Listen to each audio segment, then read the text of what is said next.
Yeah, I guess once the peak of the pyramid's taken care of, and clearly the HFT guys get exactly what they want and they deserve it. Down the pyramid, well, maybe. Down the pyramid, though, we've got all these other services that are kind of unsexy, but they drive Wall Street's historical success. Back office functions, reconciliation. And in many ways, I think the back office guys who supported all the hedge funds were ahead of the cloud phenomenon, right? In driving the idea that they could do 90% of what you needed to do your job legally. Then the question now becomes, why are they doing that here? Why is that in New Jersey? Why is that up the Hudson River? Why isn't that in Omaha or Singapore? Latency doesn't matter, right? Well, those types of functions are being enabled by the trends that we're talking about. How many people know what is the mortgage capital of America? I see no hands. Des Moines, Iowa. Bank of America has like 30, 40,000 people. They originate, the only reason I know is because I was working with a company in Iowa. I never would have known that as well, right? So I do think and Iowa, with web-based applications, with kind of the fiber and the connectivity, with the latency, with the construction of data center facilities so that you can have hardened environments almost anywhere. All of a sudden, geography is no longer important. To answer your question, Jim, I would simply say it's the human talent pool is probably the biggest element. That's something that isn't 100% portable. People like to live in New York. Yep. It's a nice place to live. Des Moines, Iowa is Des Moines, Iowa. And, if you want to, so that piece, from an innovation perspective is hard to replicate. So, but I definitely think that, the globalization of the world being brought about by the kind of widespread adoption of the internet is going to lead to geography becoming less and less important over time. I mean, you're already seeing it.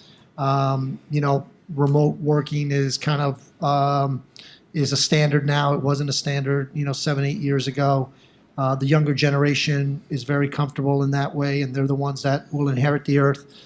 So it's just inevitable, in my view, that it will get more and more distributed. Yeah, but right now, a lot of what goes on when you execute a trade, you want to update blotters, you want to update risk management systems. You're looking for the concentration in which you can get that information, especially if you're running what is a multinational book.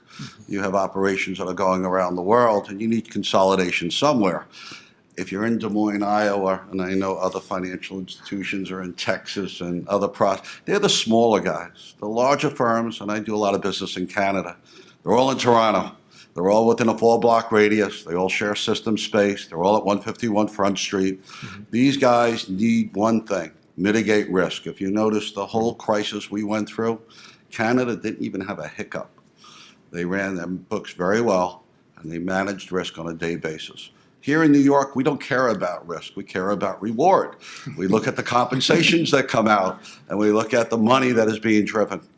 I worked on Wall Street for 14 years. Less than 1% of 1% of all the people on Wall Street at that time made more than $1 million. It hasn't changed very much.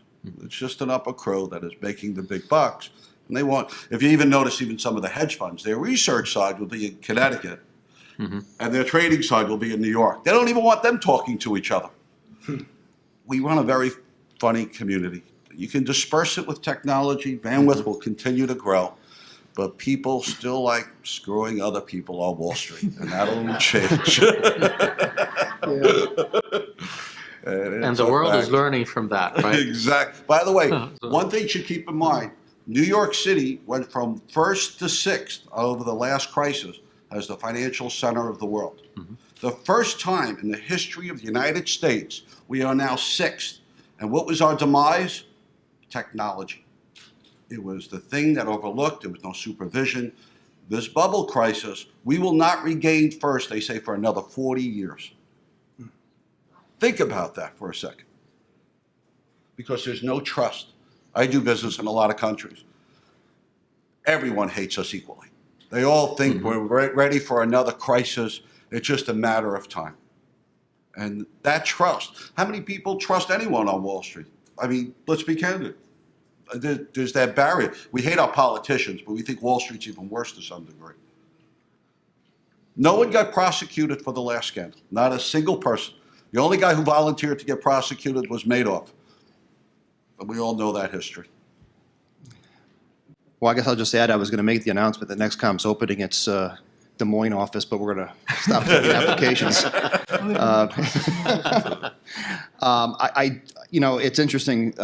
It's a really interesting observation you're making about the perception, and I'll tell you, we're doing a lot of builds, not in New York. A lot of it is in Europe and places you'd be surprised at. In fact, one of the places we're going is Moscow, and of course, everyone's kind of joking, are you going to put a picture of Putin on a horse with the shirt off on the antenna just so it doesn't get shot down?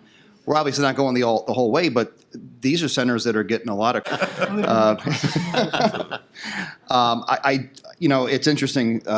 It's a really interesting observation you're making about the perception, and I'll tell you, we're doing a lot of builds, not in New York. A lot of it is in Europe and places you'd be surprised at. In fact, one of the places we're going is Moscow, and of course, everyone's kind of joking, are you going to put a picture of Putin on a horse with the shirt off on the antenna just so it doesn't get shot down?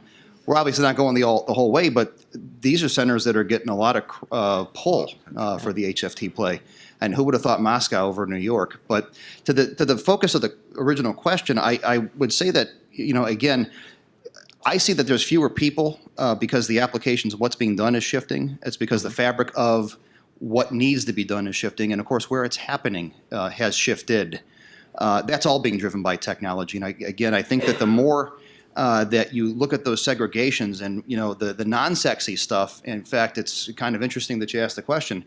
We sat down and looked at our business strategy over the next 24 months and said, what do we want to look like 24 months from now? I want to be thinner and better looking, but the business itself wants to be still an HFT, but have it be a smaller piece of our revenue whilst growing.